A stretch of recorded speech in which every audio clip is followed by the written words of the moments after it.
അത് എന്താണ്? പ്രധാനമന്ത്രിയെ കാണാൻ ഞാൻ മാത്രമല്ലല്ലോ, ഇന്ത്യൻ പ്രധാനമന്ത്രിയാണ് അദ്ദേഹം. ആ മന്ത്രിയുടെ കീഴിലാണ് ഓരോ സംസ്ഥാനമുള്ളത്. ഈ രാജ്യത്താണ് നമ്മൾ ജീവിക്കുന്നത്. നമ്മളുമായി ബന്ധപ്പെട്ട 100 പ്രശ്നങ്ങൾ നമ്മുടെ ഭരണകൂടവുമായി ബന്ധപ്പെട്ടതാണ്. അപ്പം പ്രധാനമന്ത്രിയെ കണ്ടാൽ നമുക്ക് എന്താ പറയാനുള്ളത്? നമുക്ക് മുസ്ലിം ന്യൂനപക്ഷങ്ങളുടെ പ്രശ്നം പറയാനുണ്ട്, ഏക സിവിൽ കോഡ് വരുന്നതിനെ കുറിച്ച് പറയാനുണ്ട്, വഖഫ് ഭൂമികൾ ദുരുപയോഗപ്പെട്ടത് പറയാനുണ്ട്, അങ്ങനെ മുസ്ലിം റിസർവേഷൻ പ്രശ്നം പറയാനുണ്ട്, പിന്നോക്ക വിഭാഗങ്ങളുടെ കാര്യങ്ങൾ ഒരുപാട് കാര്യം.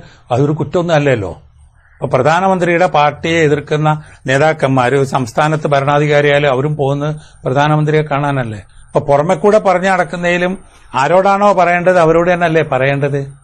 അതിലൊരു തെറ്റുമില്ല പ്രധാനമന്ത്രിയെ കാണാന്നുള്ളത്. രാജ്യത്തിന്റെ ഭരണാധികാരിയാണ്. അങ്ങനെ തന്നെ. അതിൽ മറ്റൊരു ആരോപണം, കേന്ദ്രമന്ത്രി മുക്താർ അബ്ബാസ് നഖ്വിയെ നിങ്ങൾ പോയി കണ്ടു, കൂടിക്കാഴ്ച നടത്തി എന്നുള്ളതാണ്. അതിപ്പം പ്രധാനമന്ത്രിയെ കാണാമെന്ന് പറഞ്ഞാല് ഇതേ ന്യൂനപക്ഷം കാര്യ മന്ത്രിയാണ് ഈ മുക്താർ അബ്ബാസ് നഖ്വി. ഒരു പ്രശ്നവുമില്ലല്ലോ. ഇപ്പൊ കേരളത്തിൽ നടക്കുന്ന മുസ്ലിം സംഘടനാ സമ്മേളനങ്ങളിലേക്ക് കേന്ദ്രമന്ത്രിമാരെ ക്ഷണിക്കലുണ്ടല്ലോ, അതൊരു മൈനോറിറ്റി കമ്മീഷനെ ക്ഷണിക്കലുണ്ടല്ലോ. ഏത് പാർട്ടിയാണെന്ന് നോക്കാതെ കേരളത്തിലെ മന്ത്രിമാരെ വിളിക്കലുണ്ടല്ലോ. ഇവിടെ LDFും UDFും അതുമാതിരി തന്നെ നേതാക്കളെ വിളിക്കുമ്പോൾ BJP ഒക്കെ നമ്മൾ വിളിക്കലുണ്ട്. അപ്പൊ അതിലിപ്പോ എന്താ?